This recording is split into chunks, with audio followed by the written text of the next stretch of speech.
সম্প্রতি বাংলাদেশ এবং ভারতের মাঝে যে কথোপকথন অর্থাৎ অশনির যে সংকেত সেটি ইতিমধ্যে কিন্তু পেয়েছে পশ্চিমবঙ্গ অর্থাৎ যে আমাদের সোদপুরের একটি হ্যাম রেডিও প্রতিষ্ঠানের অমরেশ নাগ বাবু, এবং তিনি গোটা ঘটনায় কিন্তু স্বরাষ্ট্র মন্ত্রককে জানায়। ইতিমধ্যেই কিন্তু স্বরাষ্ট্র মন্ত্রক থেকে গোটা ঘটনায় কিন্তু তদারকি শুরু করেছে। আমরা গোটা ঘটনাটি শুনে নেব অমরেশ বাবুর কাছ থেকে। এমন কি সংকেত পাচ্ছিলেন একটু বলেন। ভারত সরকার অ্যামেচার রেডিও বা হ্যাম রেডিও অপারেটরদের একটা স্পেকট্রাম দেন, ঠিক একই রকম স্পেকট্রাম প্রশাসনিক বিভিন্ন স্তরের মানুষদের থাকে, অফিস বিভিন্ন পুলিশের থাকে, ফায়ার ব্রিগেডের থাকে ইত্যাদি।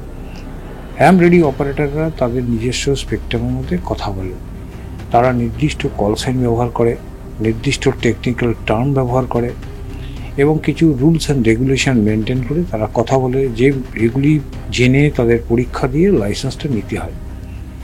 এবার রাত্রিবেলা সবাই তো আর অ্যামেচার রেডিও অপারেটর অ্যামেচার, এটা তো পেশাগত নয়, অপেশাদার বেতার।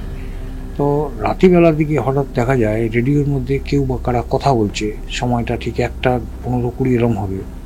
তখন পাওয়ার সাথে সাথেই আমরা আমাদের টেকনিক্যাল টার্ম কিউআরজেড, মানে কে কথা বলছেন বলে আমার কল সাইন বলি, উল্টো দিকে স্টেশন চুপ করে যায়।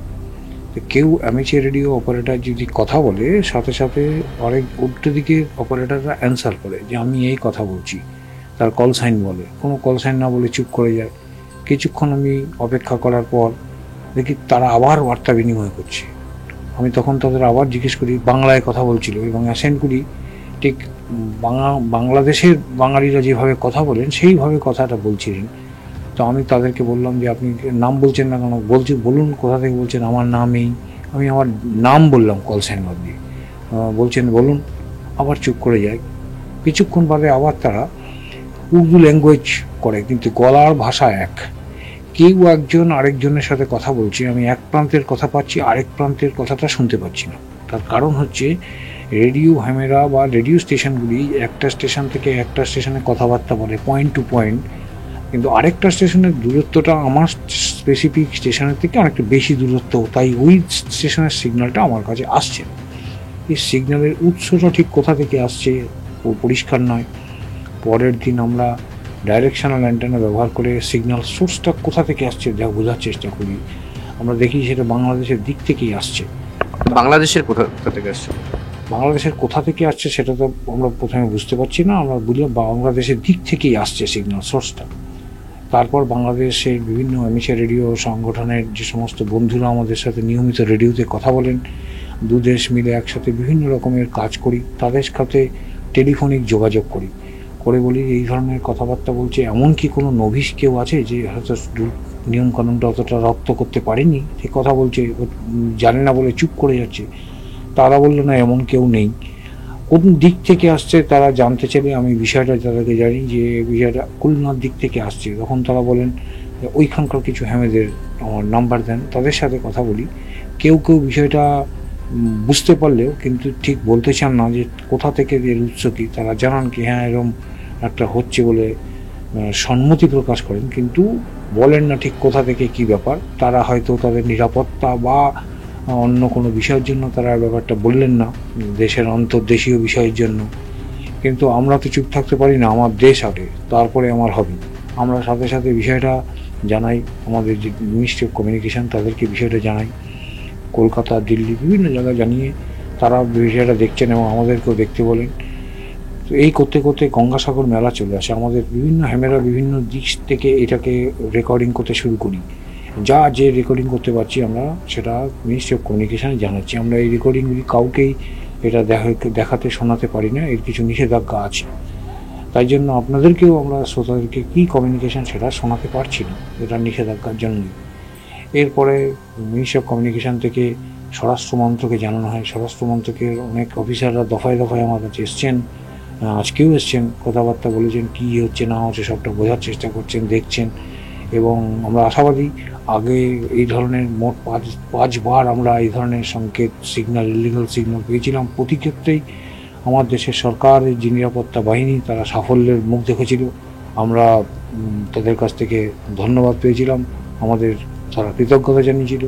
আমরা আশা করছি এবছরও আমরা হ্যাম রেডিও অপারেটররা শখের বেতার করি ঠিকই, কিন্তু দেশের নিরাপত্তার বিষয়টা মাথায় রেখে আমরা সবটা করি। দেশ আমাদের সবার উপরে, দেশের নিরাপত্তার বিষয়ের সংক্রান্ত কোনো আপোষ আমরা কোনো হ্যাম রেডিও অপারেটর করব না। সে তাতে আমাদের হবি করতে হয় হোক, না হলে হবি আমাদের বন্ধ হোক। আমরা দেশ আগে, দেশের মানুষ আগে, দেশের নিরাপত্তা আগে, দেশের সার্বভৌমত্ব আগে, এই নিয়ে আমরা যে টিমটা আছি, আমাদের ওয়েস্ট বেঙ্গল রেডিও ক্লাবের যে টিম, তারা বিভিন্ন জায়গা থেকে বিভিন্ন অ্যাঙ্গেলে বিভিন্ন রকমের অ্যান্টেনা ব্যবহার করে রেকর্ডিং করছে, এবং এটা আমরা পাবলিকলি কিছু ডিসক্লোজ করছি না কী ধরনের বার্তা পাচ্ছি। রাতে, গভীর রাতের দিকে এই সমস্ত বার্তা হচ্ছে। কিছু কিছু আরবি ল্যাঙ্গুয়েজেও কথাবার্তা বলছেন কেউ কেউ। আবার যখন আমরা অন্যরকম অ্যান্টেনা লাগাচ্ছি তখন দূরপ্রান্তের কথাও আমরা শুনতে পাচ্ছি, কিছু কিছু সময় শুনতে পাচ্ছি, কারণ রেডিও কমিউনিকেশনটা একটা প্রপাগেশনের উপর ডিপেন্ড করে। এই প্রপাগেশনটা কখনো কখনো ভালো হচ্ছে, তখন দূরপ্রান্তের কথা শুনতে পাচ্ছি। এর মধ্যে গঙ্গাসাগর মেলা চলে আসে। গঙ্গাসাগরের সময় আমরা দিন রাত 24 ঘন্টাই রেডিওর সামনে ছিলাম। এমনি সময় তো আমরা যে যার পেশায় চাকরি বাকরি করি, ইত্যাদি কাজ করি। তখন গঙ্গাসাগরের সময় দেখছি তারা বহাল তবিয়তে কথা বলছে। আমরা সেই সমস্ত রেকর্ডিংগুলি করি, ভারত সরকারকে ওইখান থেকেই জানাই, এবং আমরা ইতিমধ্যেই যে ধরনের বার্তা সরকারের থেকে পেয়েছি, কোনো আশানুরূপ পদক্ষেপ সরকারের তরফ থেকে নেওয়া অলরেডি হয়েছে। কিছু পজিটিভ দিক আছে, সবটা তো আর ক্যামেরার সামনে বলা যাবে না। আমার দেশের নিরাপত্তা যথেষ্ট ভালো, এবং আমার দেশের যে নিরাপত্তা বাহিনী তারা সচেষ্ট হয়ে বেশ কিছু অ্যাকশনও ইতিমধ্যে নিয়েছেন, এবং দেশবাসীকে বলবো ভয়ের কোনো কারণ নেই। সদা জাগ্রত প্রহরীর মতন সকলেই আমরা একসাথে আছি দেশের জন্য। দেশের পতাকা আগে, দেশ আগে, তারপরে সব। আমরা আছি দেশের জন্য। অমরবাবু, একটা কথা জিজ্ঞেস করি, যে এই যে ফ্রিকোয়েন্সিটা আপনারা পাচ্ছিলেন, অর্থাৎ এই ফ্রিকোয়েন্সিটা কখন পাচ্ছিলেন, এবং আপনি যে বলছেন আরবি ভাষা, উর্দু ভাষা, মানে মূলত ওরা কোন ভাষা এবং কি আলোচনা করে? আমাদের যেহেতু দেশের জন্য সেই সাউন্ডটা আমরা চাইছি না বা করে, মানে আপনার মুখ থেকে যদি একটুখানি আপনি বলেন। ওরা কিছু জিনিসপত্র এদিক ওদিক করছিল। প্রথম স্তরে আমরা ভেবেছিলাম বলে ওরা কিছু স্মাগলিং করছে, স্মাগলাররা ওই ধরনের ব্যবহার করে, পাচারকারীরা। কিন্তু আগে এরকম পাচারকারী মোটরসাইকেল যারা পাচার করে তাদের কিছু বার্তা ইত্যাদি আমরা পেয়েছিলাম। আমরা জানানোর পরে বেশ কিছু অ্যাকশনে ধরাও পড়েছিল। কিন্তু যারা করে তারা এই ধরনের ল্যাঙ্গুয়েজ পরিবর্তন করে না, তারা নিজেদের কথা বলে আর চুপ করে যায়, কোডে তারা কথা বলে। কিন্তু এইবারে আমরা যা দেখতে পাচ্ছি সেইটা অন্যরকম, বার্তাটা ঠিক ওই রকম নয়, অন্যরকম। তার অন্যরকম গন্ধ আমরা পেয়েছি। তার জন্য আমরা আগে যে সমস্ত বার্তা পেলে আমরা একটু নিজেরা আগে মনিটর করি। এত দ্রুত অন্য একটা দেশে ফোন করে তাদেরকে নিশ্চিত হওয়া, বা আমরা মিনিস্ট্রি অফ কমিউনিকেশনের দ্রুততার সাথে জানিয়ে দেওয়া, আমরা এত দ্রুত করি না। কিন্তু সাম্প্রতিক পার্শ্ববর্তী দেশের যে পরিস্থিতি, সেই পরিস্থিতিটা আমাদের সবাই দেখতে পাচ্ছি, এটা কোশ্চেন মার্ক মতন আসে সে, এবং এইটার জন্য এবং ওই কথোপকথন যেটা আমরা পেয়েছি তাতে যথেষ্ট শঙ্কার বিষয় আছে। আমরা তো রেডিও কমিউনিকেশন নিয়ে কাজ করি, যে বার্তা মানে সেই যে কথাগুলো হচ্ছে অর্থাৎ করে, যদি একটু আমাদের বলেন যে তারা কি বলেন, তারা কোথা থেকে কিছু পাঠাচ্ছিল, কোনো জায়গায় আসছিল লোকজন, ইত্যাদি কথাবার্তা হচ্ছিল, ওখানে কিছু জিনিস রাখা ইত্যাদি ইত্যাদি, নিরাপত্তার বিষয়টা কোথায় বেশি জোর আছে ইত্যাদি ইত্যাদি নিয়ে তারা কথা বলছিল। এটা কোন এরিয়ার মধ্যে, এরিয়াটা ঠিক তো আমরা এয়ারে তো স্পেসিফিক জায়গাটা বলতে পারবো না। আমরা ওই বসিরহাট, বনগাঁ, খুলনা এইসব দিক থেকে আসছিল আর কি। বিভিন্ন দিক থেকে আমরা অ্যান্টেনাগুলি ঘুরিয়ে ঘুরিয়ে দেখছিলাম। স্পেসিফিক বর্ডারে গেলে পরে বর্ডারে যারা নিরাপত্তার দায়িত্বে আছেন তাদের কাছে আরও উন্নত ডিভাইস আছে, তারা বিষয়টা আরও ভালো ইতিমধ্যেই পেয়ে গেছেন বলে আমাদের বিশ্বাস, এবং তারা মানে এইভাবে আনঅফিসিয়ালভাবেও আমাদেরকে কিছু কিছু জানিয়েছেন। তারা যথেষ্ট পজিটিভ অ্যাকশান এর মধ্যে পেয়েছেন। আমরা খুব খুশি কি আমাদের এই বিষয়টা ধরার সাথে সাথে যে স্বরাষ্ট্র মন্ত্রক, দেশের সরকার খুব সিরিয়াসলি এই বিষয়টা মুভ করে কিছু একটা পজিটিভভাবে এগিয়েছে, এবং ব্যাপারটা খুবই অ্যালার্ট। কোনো ভয়ের কোনো কারণ নেই যে আমার দেশের নিরাপত্তা বিঘ্নিত হবে বা কিছু একটা হয়ে যেতে পারে, সেটা ভয়ের মোটেই কারণ নেই। যথেষ্ট সক্রিয়তার সাথেই আমাদের দেশের নিরাপত্তা বাহিনী মোকাবিলা করেছে বিষয়টা। যেখানে দেখা যাচ্ছে যে বাংলাদেশ একটা অশান্ত, অর্থাৎ বাংলাদেশে তো আপনিও দেখতে পাচ্ছেন, সবাই দেখতে পাচ্ছে এটা বাংলাদেশে একটা অশান্ত চলছে। সেখান থেকে বেশ কিছু জঙ্গি এদেশে ঢোকারও চেষ্টা করছে, বহুবার দেখা যাচ্ছে যে বাংলাদেশিরা গ্রেপ্তার হচ্ছে। এই বসিরহাট বা বনগাঁ বা বাগদার মধ্যে এখনো তো অনেক জায়গায় তার কাটা পড়েনি। সেই জায়গায় দাঁড়িয়ে কি এই যারা ফ্রিকোয়েন্সিতে কথা বলছো তারা কি কখনো এরকম কোনো কিছু শুনতে পেয়েছেন যে তারা কোথাও দিয়ে তারা ঢোকার চেষ্টা করছে ভারতে বা কিছু? না, সে ঢোকার চেষ্টা স্পেসিফিক বলছে না, বিভিন্ন জায়গার কোডে তারা ব্যবহার করছে। কত কোড জায়গা হয়তো বিভিন্ন জায়গার নাম তারা কোডে বলেছে, অত সহজে তারা ডিসক্লোজ করে না। বিভিন্ন অর্গানাইজেশন তাদের নামটাও বলে না। হ্যাঁ, চিন্টু ইন্টু পিন্টু বলে তারা কথা বলে আর কি, বিভিন্ন অর্গানাইজেশনের নাম ইত্যাদি। যে স্পেসের নামগুলিও তারা এভাবে কথা বলে। তারা অনেক, আমরা ডালে চললে তারা পাতায় চলে। আর এই যে আরেকটা হচ্ছে দেশের নিরাপত্তার জন্য সবচেয়ে মারাত্মক বিষয় হচ্ছে যে ওপেন মার্কেটে যে রেডিও ডিভাইসগুলি বিক্রি হচ্ছে উইদাউট লাইসেন্সে, দ্যাটস ভেরি মানে সিরিয়াস বিষয়।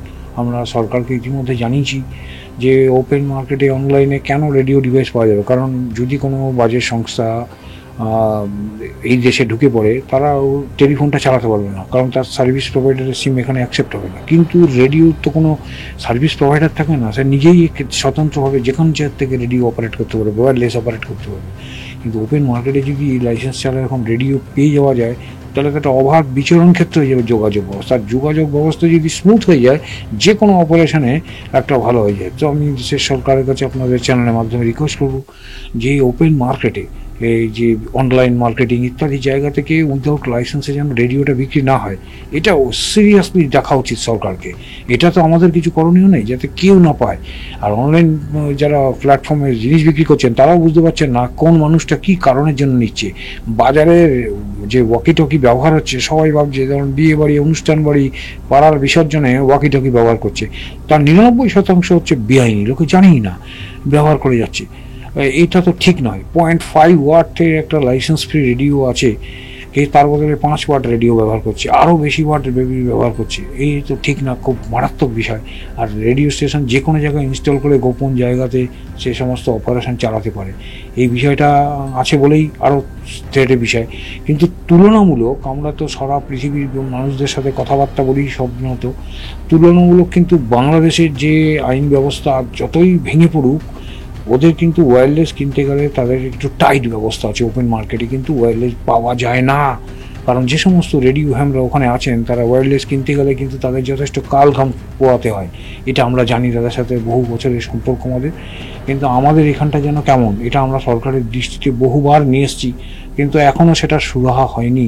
এখনও টিল কলকাতার বাজার বলুন, অনলাইন প্ল্যাটফর্ম বলুন, সব জায়গাতে ওয়্যারলেস বিক্রি হচ্ছে, বেআইনি ওয়্যারলেস। তবে আপনাদের চ্যানেলের মাধ্যমে বলবো মানুষ সচেতন হন, ওই বেআইনি ওয়্যারলেস ব্যবহার করবেন না। সরকার যদি এই যে ব্যাপারটা হয়েছে এর জন্য ধরপাকড় শুরু করেছে, যেখানে বেআইনি ওয়্যারলেস দেখছে সরকার কিন্তু ইতিমধ্যে অনেক অ্যারেস্ট করেছে, গ্রেফতার করেছে বিভিন্ন জায়গা থেকে। তারা কিন্তু সতর্ক থাকুন, এই ধরনের ওয়্যারলেস ব্যবহার করবেন না, বিরত থাকুন। প্রয়োজনে আপনি কমার্শিয়াল লাইসেন্স নিন, ministry of communication government of ইন্ডিয়ার কাছ থেকে কমার্শিয়াল লাইসেন্সের আবেদন করুন। সরকারপুর গোপালপুরে তাদের অফিস আছে, তারা আপনাকে লাইসেন্স দেবে, সেই লাইসেন্স নিয়ে আপনি ব্যবহার করুন। কিন্তু ওই রেডিও নিয়ে আপনি যদি ধরা পড়েন, আপনি জঙ্গি না সাধারণ মানুষ, আপনি বিয়েবাড়ির জন্য কিনেছেন না র্যালির জন্য কিনেছেন, যারা ধরবে নিরাপত্তা বাহিনী তারা কিন্তু বিষয়টা বিচার করবে না। আপনার কাছ থেকে রেডিও ওয়্যারলেস পেলেই আপনাকে যে সংশ্লিষ্ট যে আইন আছে সেই আইনেরই আপনাকে বিরুদ্ধে মামলা হবে। বিষয়টা খুব সিরিয়াস, জামিন পেতেও আপনার সমস্যা হয়ে যাবে, আপনার ক্যারিয়ারটাও পুরো নষ্ট হয়ে যাবে। তাই বলছি ওয়্যারলেস ব্যবহার করুন আইন মেনে। এবং সরকারকেও বলবো সরকার যেন লাইসেন্সের ভিত্তিতেই নির্দিষ্ট মানুষকে দেয়, তার ফলে দেশের নিরাপত্তা যেমন নিশ্চিত হবে, তেমনি সরকারের রেভিনিউটা ঠিক আসবে। আরেকটা যে কথা বলছিলাম, যে এই যে আপনি বলছেন যে ফ্রিকোয়েন্সিটা পাওয়া যাচ্ছে সেখানে কোড ব্যবহার করা হচ্ছে, অর্থাৎ তো কারোর তো নাম বলছে, এরকম তো আপনি নিজে শুনেছেন। আপনি বলছেন যে সেদিন রাত্রেবেলা আপনি যদি না শুনতেন তাহলে হয়তো এতদিন নজরে আসতোই না। সেক্ষেত্রে আপনি যদি বলেন যে কি এমন নাম ব্যবহার তারা করছিল? না, রেডিও হ্যামেরা যখন কথা বলে তখন একজন আরেকজনের সাথে লাইসেন্স কল সাইন ব্যবহার করে, যেটা সংশ্লিষ্ট সরকার দিয়ে থাকে। আমরা যখন একজনকে আরেকজনকে হ্যান্ড ওভার করি মাইক্রোফোন ওভার দিয়ে, তখন তার কল সাইন বলে দিই। কিন্তু এই ধরনের যারা কাজ করে তারা কোনো দিনও তাদের কারোর নাম বলে না, আর নাম যদিও বলে সঠিক নাম বলে না, কারণ ইতিমধ্যে অনেক রকমের অপারেশনে আমরা থেকেছি, দেখেছি, যেমন ধরাও পড়েছে। তখন দেখছি যার নাম হয়তো গোপাল, সে চিন্টু বলে আছে আর কি, তার ডাক নামও চিন্টু না, ওখানে চিন্টু বলে কেউ তাকে চেনেই না, সে চিন্টু নামে আছে আর কি, তাকে রেডিওতে চিন্টু বলেই ডাকছে, আর চিন্টু বলেই সে বিখ্যাত। এবং যারা এই কাজকর্ম করছে তারা চিন্টু বলেই তাকে চেনে। সুতরাং এই নামটা শুনলাম, সেটা মানে প্রাসঙ্গিকতার মধ্যেই আসবে না, কি নাম বললো বিষয়টা বড় নয়, যে বার্তা বিনিময় হচ্ছে, যে এইখান থেকে ওইখানে জিনিসপত্র যাচ্ছে, এড হচ্ছে, কোথায় কীরকম ইত্যাদি ইত্যাদি বিভিন্ন রকম কোডে বার্তা বিনিময় হচ্ছে, সব কোডটা তো আমার পক্ষে জানা সম্ভব না। এই সামগ্রিক বিষয়টা সরকার ইতিমধ্যে রেকর্ডিং করা শুরু করেছে, এই রেকর্ডিং করলে আরও কিছু বার্তা পাওয়া যাবে। এবং তারাও খুব চালাক, তারা এক জায়গায় বিচারণ করে না, এক স্পেকট্রামে বিচারণ করে না, আজকে এই স্পেকট্রামে কথা বলছে তো কালকে অন্য স্পেকট্রামে চলে যায়।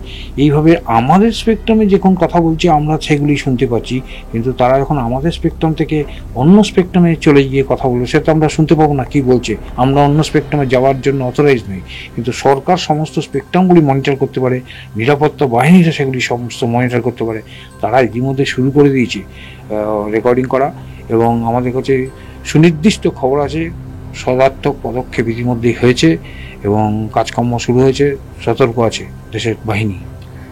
একদম শেষ প্রশ্ন একটি, সামনে 21শে ফেব্রুয়ারি অর্থাৎ ভাষা দিবস, দুই দেশের মিলন ক্ষেত্র 0 পয়েন্ট, সেখানে দাঁড়িয়ে কি এই জঙ্গি অর্থাৎ যারা কথা বলছে তার তো একপ্রকার জঙ্গি বলা চলে, সেই জায়গায় দাঁড়িয়ে কি কোনো নাশকতার ছক কি করছে, কি মনে করছেন আপনি? যেহেতু আপনি দীর্ঘদিন ধরে আপনি হ্যাম রেডিওর সাথে যুক্ত আছেন, কি বলবেন? ধরুন এইটা একটা ভালো দিন, যারা এই নাশকতা কাজকর্ম করে তারা একটা ভালো দিনে মানুষের দৃষ্টিভঙ্গিতে আসার জন্য চেষ্টা করে, যে অন্যান্য পৃথিবী যেন, সারা বিশ্ব যেন জানে। আন্তর্জাতিক দিবস, এবার বইমেলাতে তো পার্শ্ববর্তী দেশের পার্টিসিপেন্ট হয়নি, ভাষা দিবস হবে কিনা যথেষ্ট সন্দেহর বাতাবরণ আছে। তবে যাই হোক, আমরা শ্রদ্ধা করি। কিছুদিন আগে তো আমরা বাংলাদেশের একটি মেয়েকে বাঁচানোর জন্য, শেখ হাসিনা তখন ছিলেন, ওষুধ পাঠিয়েছিলাম দ্রুততার সাথে বাচ্চাটিকে বাঁচানোর জন্য। তো তারপরেও তারা আমাদের সোশ্যাল মিডিয়ার ফেসবুকে যে সমস্ত মন্তব্য করেন, আমাদের দেশ সম্পর্কে যা কথা বলেন, তা কি বলবো। আমরা তো গান্ধীর দেশের মানুষ, আমরা বিবেকানন্দের দেশের মানুষ, আমরা ওই দেশ পার্শ্ববর্তী দেশ সম্পর্কে কোনো বাজে কথা বলবো না। তাদের শুভবুদ্ধি উদয় হোক, আমরা এটাই বলবো। তারা দ্রুত শান্তির মধ্যে ফিরুক। তারা একটা অস্থিরতার মধ্যে চলে গেছে, কেউ বা কারা তাদেরকে বিপথে চালিত করছে। এই বিপদ থেকে তারা মূল স্রোতে ফিরে আসবে, তাদের সাথে আমাদের দেশের ভালো সুসম্পর্ক আবার তৈরি হবে। ভাষা দিবসে আশা করব আমরা কোনো রকমের কাজ করবে না, এবং ওই দিবসের নির্দিষ্ট যেহেতু একটা দিবস, সেই জন্য সিকিউরিটি বাহিনী যথেষ্ট সচেতন থাকে। অত সোজা ব্যাপার নয়, কোনো একটা কাণ্ড ঘটি বেরিয়ে যাবে, অত ঠুনকা নিরাপত্তা আমার দেশের অন্তত নয়। আমরা নিশ্চিত সেদিনকে যদি হয় কিছু হবে না, কোনো ঘটনাই ঘটবে না। যদি ঘটনার চেষ্টা করে, কড়া হাতে দমন করবে আমার দেশের বাহিনী। এতক্ষণ শুনছিলেন অমিতবাবুর কথা, এবং তিনি গোটা ঘটনাটা কিন্তু আমাদের বিশ্লেষণ করে কিন্তু বুঝিয়ে দিলেন।